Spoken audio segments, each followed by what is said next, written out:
તો નમસ્કાર દર્શક મિત્રો, સમાચાર આવી રહ્યા છે જંબુસરથી. જંબુસરના ડાભા ગામ ખાતે મોહરમ પર્વની શાનદાર ઉજવણી કરવામાં આવી. મળતી માહિતી મુજબ જંબુસરથી 5 કિલોમીટરના અંતરે આવેલ ડાભા ગામ જે ખૂબ જ નાનું ગામ છે, પણ અહીં મોહરમના તહેવારને ખૂબ જ સુંદર રીતે ઉજવવામાં આવે છે.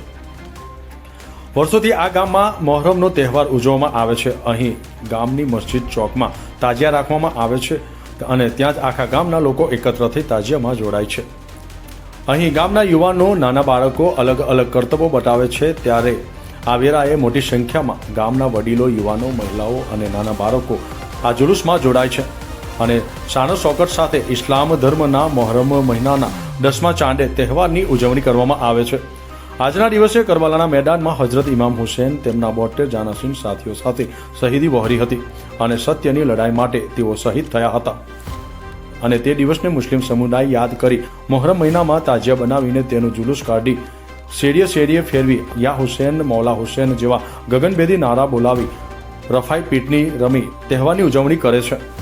જ્યારે ડાભા ગામમાં આ તમામ સંચાલન નજીર હસન મલેક, સરફરાઝ સિકંદર મલેક, અદનાન ગુલામ મલેક, જહાંગીર અબ્બાસ મિર્ઝા તથા અન્ય કમિટીના લોકો દ્વારા ખૂબ જ સુંદર આયોજન કરવામાં આવ્યું હતું અને શરબતની પણ વહેંચણી કરવામાં આવી હતી. રાહિલ શેખનો રિપોર્ટ, ન્યૂઝ ટુડે, જંબુસર.